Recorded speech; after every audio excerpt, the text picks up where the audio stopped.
While ICMP-based ping tests are very important to make sure things are reachable, what we need to do here is we need to configure a TCP-based ping test in order to verify that people in different departments are able to successfully connect to the file server for sending and receiving information between departments, but on a specific port. First thing we need to do is go to Targets, and then we're going to click Add Target, and we'll call this Main Database. And we do have the IP address for the file server, so it's going to be 10.0.0.166.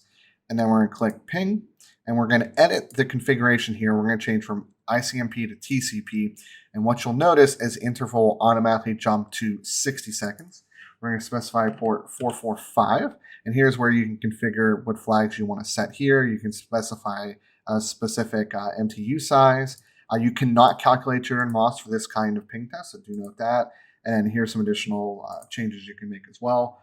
Make sure you click Save, and then we're going to go to Next, and we're going to assign this to, let's do support and sales. So we do have the 5 consecutive failed by default. I would probably make a recommendation to maybe shorten this to maybe 2 or 3 since the test runs every minute versus every 5 seconds. So you'll want to be alerted much before 5 minutes if there is a reachability issue.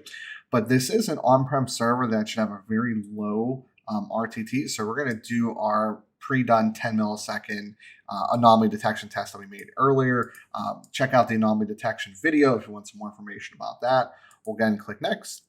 If we wanted to add additional email addresses to the alerts, we could do that, but the default is fine for this.